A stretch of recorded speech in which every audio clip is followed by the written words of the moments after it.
Hello, welcome to RCR Wireless News.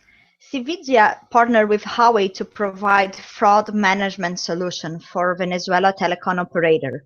To understand this case study, I talk with Hezi Zelevski. He's VP of Corporate Development at cVidya. Thank you for joining us.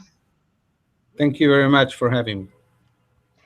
So let's start talking about what more details on this partnership with Huawei, and then we talk about the case study.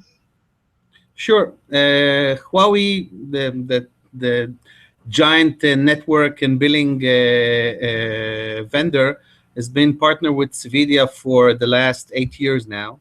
And we have several implementations of solutions, of cVidya solution with Huawei solutions. It's a very good and important partnership for us because it benefits the customer of having both the vendor of the network of the billing system and the vendor of the revenue assurance or fraud solution, which is our cVidya solution, to come together as the integration of the system is faster, it's easier to get data, and even more important, it's easier to fix the problem or the fraudulent activity once it's found. So it's a very good partnership for all sides. Again, as I said, Huawei is using our solution for revenue assurance and fraud, and we have several implementations worldwide with them, very successful ones. Is it the first implementation in Latin America, or do you already have background on that?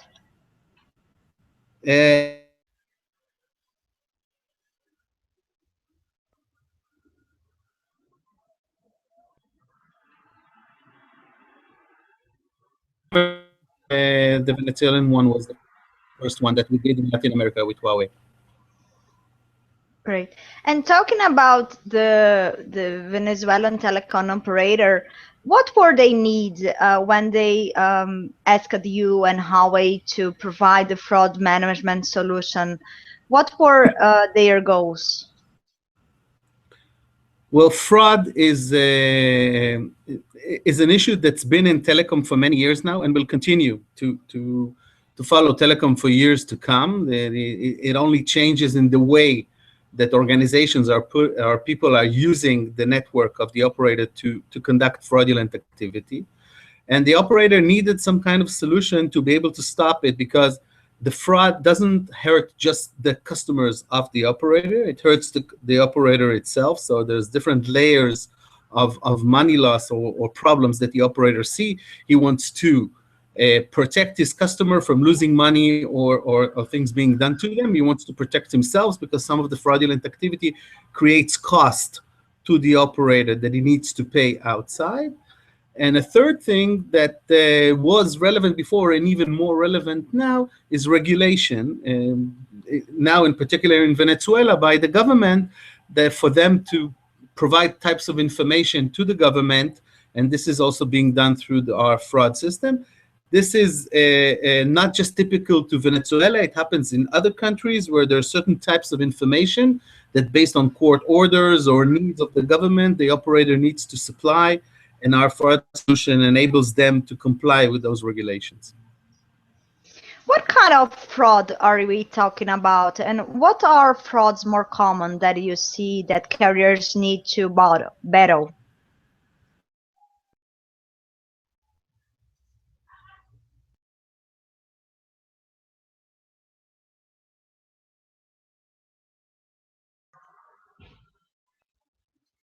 Hezi, do you listen to me? I think we are facing some problems in the connection, right? IDs or fake credit cards or any means of payments into the system, and they create activities within the system with no intendance to pay at the end, and it's difficult. We have the fraud solution is divided into different engines that tackle different types of fraud. So there's an engine for subscription fraud that enables the operator to look at those new incoming to the system or people that are already in the network and see and detect who is doing what we call subscription fraud. And if he's trying to re-enter the system, maybe with changing some of his identities, because it's not easy sometimes to create a full identity from scratch. So they change maybe the address, the name, but they're trying to use the same fake credit card. Sometimes they change a credit card, but the same address. So there are changes in our system actually can pinpoint and find those people. This is subscription fraud. There is what we call a premium rate services fraud, where they will try to create usage or traffic into a premium rate service. It's a service that provides you, for example, horoscope or news or whatever, and then you have to pay a higher amount per minute when you're using this service. You can call a certain number, get some kind of service, but instead of a basic price for a call, you pay a premium price, which is much higher. What they sometimes do, they will create some kind of activity that has nothing there, but will try to move a lot of traffic there. So at the end, the supplier, which is not really supplying anything, but the supplier of the premium rate service will ask the money from the operator, but the operator would have no one to collect it from. This is premium rate services.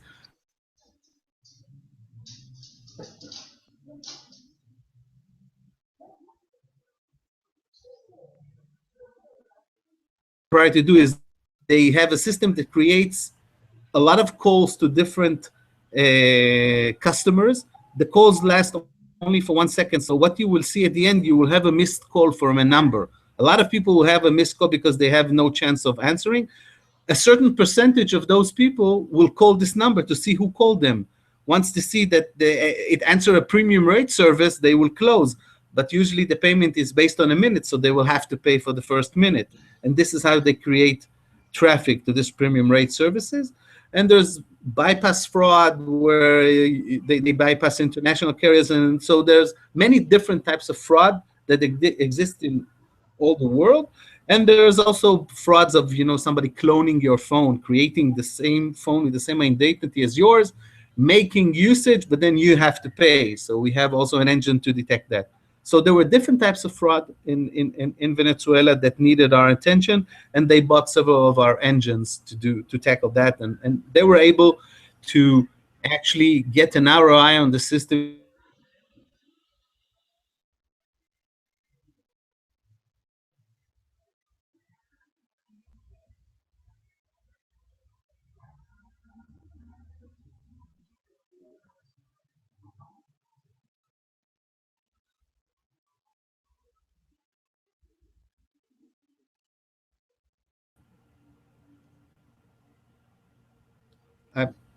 I, I couldn't hear you. The line just froze. Are you hearing me well? Because sometimes you just go out. I don't know if we are facing some problems with the connection or just the hangout. Do you listen to me?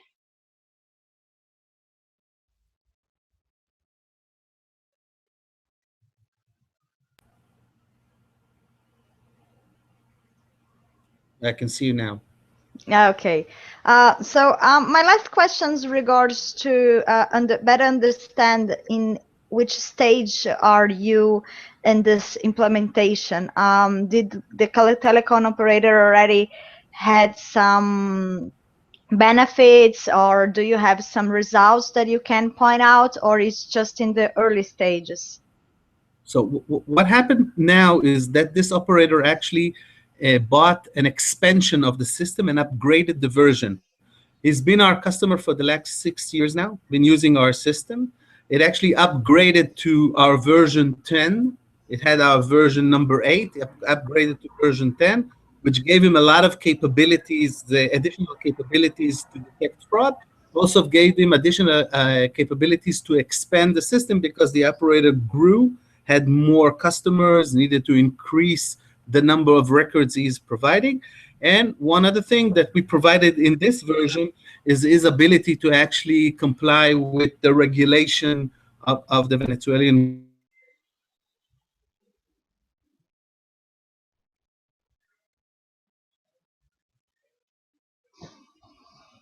customer for 6 years and saw a lot of benefits from the system. Now we have upgraded the system, which is a much shorter project, to the new version and gave him new capabilities.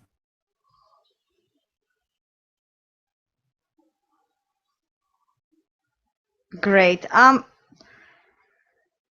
Hezi, I'd like to thank you a lot for this interview. I'm think we face some issues, so I'm really sorry, and I do apologize for our RCR viewers.